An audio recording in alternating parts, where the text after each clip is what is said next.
વડોદરાના ખોડિયારનગર વિસ્તારમાં આવેલી સાનિધ્ય ટાઉનશીપમાં 2 દિવસ અગાઉ દબાણ હટાવવાની કાર્યવાહી બાદ આજે તણાવપૂર્ણ સ્થિતિ સર્જાઈ હતી. ફરિયાદ કરનાર અરજદાર અને સોસાયટીના રહીશો વચ્ચે ઉગ્ર બોલાચાલી થયાની ઘટના બની હતી. ખોડિયારનગરમાં સાનિધ્ય ટાઉનશીપ ખાતે કેટલાક મકાનોની બહાર ગેરકાયદેસર બનાવાયેલા ઓટલા અને કમ્પાઉન્ડ વોલ તોડી પાડવાની કાર્યવાહી કરાઈ. આ અંગે સોસાયટીમાં રહેતા વિજય ચાવડા દ્વારા વારંવાર રજૂઆત કરવામાં આવી તેમજ ઓનલાઈન ફરિયાદ પણ નોંધાવવામાં આવી, જેના આધારે તંત્ર દ્વારા પગલાં લેવામાં આવ્યા હતા. દબાણ દૂર કરવાની કાર્યવાહી દરમિયાન વિજય ચાવડા ઘરે હાજર ન હતા અને તેઓ લગ્ન પ્રસંગે બહાર ગયા હતા. તેઓ પરત ફરતા સોસાયટીના કેટલાક રહીશો સાથે તેમની ઉગ્ર બોલાચાલી થઈ હતી. વાતાવરણ તંગ બનતા બંને પક્ષે પોલીસને જાણ કરી આ ઘટનાને લઈને બંને પક્ષ દ્વારા પોલીસ મથકમાં અરજી કરવામાં આવી છે અને સામસામે આક્ષેપો કરવામાં આવ્યા છે. પોલીસે અરજીના આધારે વધુ તપાસ હાથ ધરી છે. લોકો વોટ આપે છે ને તો એના માટે નથી આપતા અમે કે તમે લોકો અમને લોકોને હેરાન કરો. અગર એ એવી રીતે બતાવતા હશે ને કે હું ભાજપનો કાર્યકર્તા છું તો ભાજપનું એક પણ વ્યક્તિ અમારા સોસાયટીની અંદર ઘૂસવું જ ના જોઈએ. બસ જોઈએ ના અમને ભાજપની સરકાર. તો પછી કેમ અમે લોકો તમને લોકોને વોટ કેમ આપીએ છીએ? શાના માટે આપીએ છીએ અમે લોકો વોટ? અને અમારા ઘરમાં છોકરી એકલી છે, આવી રીતના કેમ આપીએ છે? આવી રીતના ઘૂસી જાય, કાલ ઉઠીને કઈ કશું થાય એની જિમ્મેદારી પૂરેપૂરી એની રહેશે. વિજય ચાવડા અને પ્રીત ચાવડાની રહેશે. હા, દબાણ તોડવા માટેની ઘટના બની હતી. જે દબાણ તોડવા માટે દબાણ શાખા માટે આવેલા હતા, દબાણ દૂર કરવા માટે આવેલા હતા.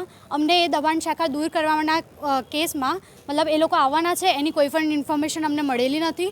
એ લોકોએ અમને કંઈ પણ જાણ કરેલી નથી કે અમને લોકો તમારું દબાણ દૂર કરવા માટે આવવાના છે. અમને ખબર હોત તો અમે લોકો અમારી સેફટી માટે અમારું જે પણ કંઈ હતું એ અમે સાઈડ પર ખસેડી લેત, પણ એ પણ અમને ઇન્ફોર્મેશન કરવામાં નથી આવી. જે વ્યક્તિએ આ કેસ કરેલો છે, મતલબ જે ઇન્ફોર્મેશન આપેલી છે દબાણ શાખાવાળા લોકોને, એ વ્યક્તિ પણ પોતે હાજર નહોતો. મારા ઘરમાં મારા પેરેન્ટ્સ કે કોઈ પણ હાજર નહોતું. તેમ છતાં પણ એ લોકોએ દબાણ શાખાવાળાએ દૂર કર્યું દબાણ. ઠીક છે, તો પણ અમે લોકોએ કોઈ પણ ઓબ્જેક્શન ત્યારે પણ નથી ઉઠાવેલો. આજે અમે લોકો ઘરે એકલા હતા, હું અને મારા મમ્મી અમે બે એકલા હતા. તો એ લોકો ત્યાંથી વિડીયો સ્ટાર્ટ કરતાં વિડીયો ઉતારતા આવેલા છે અને વિડીયો ઉતારતા એની મમ્મી જેવી તેવી ગંદી ગાળો બોલે છે. મારા મમ્મીને ગાળો બોલે છે અને એ છોકરો અમારા ગેટના ઘર સુધી ચડીને આવેલો છે. તો અમે અમારી સેફટી માટે કશું ન કરીએ તો ખરા ને? કેમ ન ઉઠાવે? એ ભાઈ સામે પક્ષવાળાએ પથ્થર મારવાનો આક્ષેપ કરેલો છે. હા, ઉઠાવે. ઘરમાં એક જવાન દીકરી હોય ને તો કોઈ પણ મા પોતાની દીકરીની રક્ષા કરવા માટે ઉઠાવશે પથ્થર. જો તમે તમારી ઓકાતમાં રહેશો, તમારે એમાં રહેશો, બાઉન્ડ્રી ક્રોસ નહીં કરો તો નહીં ઉઠાવે. પણ તમે બાઉન્ડ્રી ક્રોસ કરશો તો એ વ્યક્તિ છે ને પોતાની દીકરીને બચાવવા માટે કાંઈ પણ કરી શકે છે. પોતાની મા છે, બહેન છે, ઘરે બે કોઈ અગર જેન્ટ્સ હોત તો કોઈ પણ પ્રોબ્લેમ નહોતો, પણ જેન્ટ્સ નથી ઘરમાં, બે દીકરી અને મા એકલા હોય તો કોઈ પણ વ્યક્તિ ઉઠાવશે પથ્થર. કેટલા વાગ્યાની ઘટના છે? 12 વાગ્યાની આસપાસ, 12-12:30 આસપાસની ઘટના છે.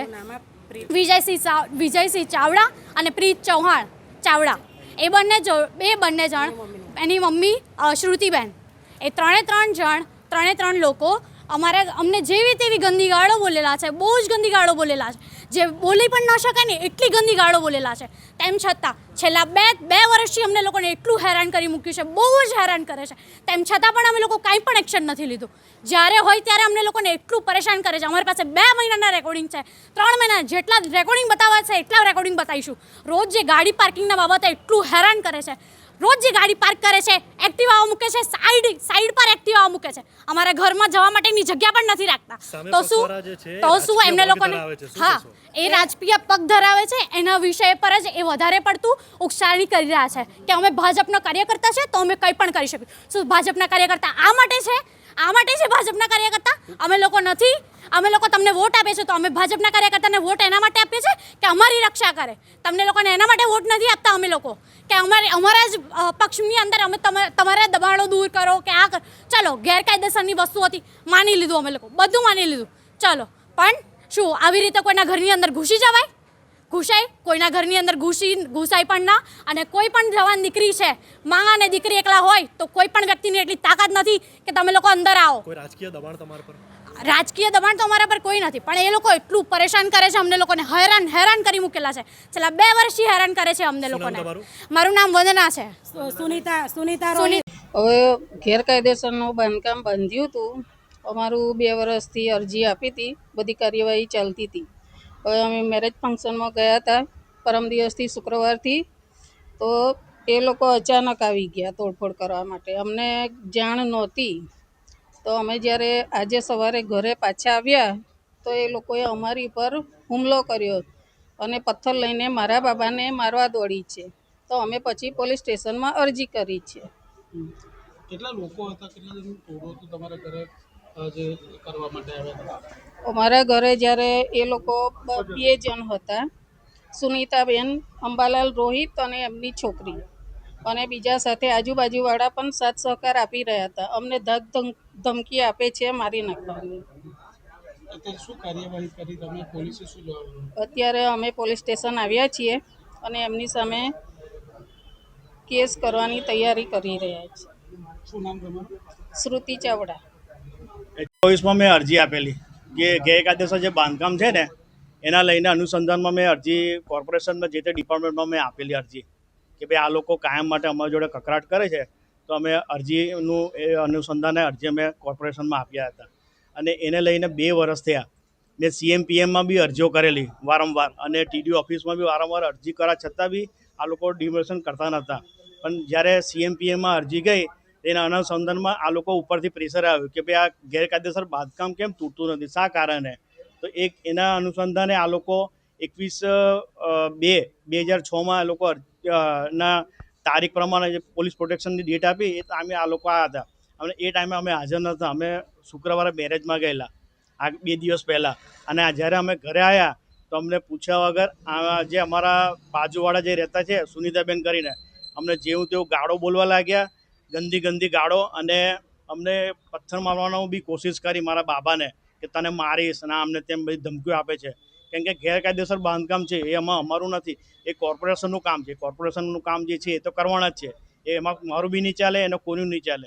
એ કોર્પોરેશનની જે ઉપરથી જે ઓર્ડર આવે એ પ્રમાણે કામ કરે. એટલે એ અનુસંધાને અમને ગમે તેમ કેવું બોલવા લાગે કે તને મારી નાખીશ, તો તારા છોકરાને તારી વાઈફને બધાને અમે મારીશું, ત્યાંથી જે થાય એ કર લે. એટલે એના લીધે અમને ધમકીઓ આપે છે. એટલે અમે અહીંયા આવીને પોલીસ સ્ટેશનમાં અરજી બી આપેલી છે બાપોદ પોલીસ સ્ટેશનમાં. એના અનુસંધાનમાં અમને અહીંયા હાજર થવા બોલાયા છે અને અમને અમારી પર ખોટો એક્રોસિટીનો કેસ લગાવવા માગે છે અને એમને ખોટા આજુબાજુના મહિલાઓને ભેગા કરી અને તમે સપોર્ટ આપો અને ખોટી રીતે અમને સંડોવો એવી અમને આ પોલીસ સ્ટેશનમાં આ લોકો ભેગા કરી અને એમને સવારે અમને બનાવ અમે 10:30-11 વાગે આવ્યા એવા સમયે આ બનાવ બન્યો અને બધી મહિલાઓને ભેગી કરી છે કે એક્રોસિટીનો કેસ આ લોકો પર લગાવીએ અને ખોટા નિવેદનો આપી અને અમને ફસાવવા માગે છે. પણ આ વસ્તુ ખોટું છે. જે કોર્પોરેશનનું જે કામ છે એ તો એમનું જે લીગલ છે એ પ્રમાણે જ કર્યું છે, ખોટું કર્યું નથી. એ બરાબર જ કર્યું છે કે ડેટમાં બાંધકામ કર્યું છે. વિજયભાઈ ચાવડા જે કંઈ બાંધકામ કર્યું છે, ઓટલા છે, બીજા બધા જે આગળના 7.5 મીટરના રોડના જે એ રોડ છે એની જગ્યાએ 5.5 મીટરનો રોડ કરી દીધો છે અને સામે વ્હીકલો મૂકી અને એટલું કન્જેસ્ટેડ કર્યું છે કે કાલ ઉઠીને કંઈક ફાયર થાય કાં તો કોઈ ફાયર ટેન્ડર આગ લાગે તો ફાયર ટેન્ડર આવવાની બી જગ્યા નથી રાખી એ લોકોએ. એટલે એના સંધાનમાં મેં અરજીઓ કરેલી છે ઘણી વાર, પણ છતાં આ લોકો પ્રેશરો આપીને દબાઈ રાખતા હતા.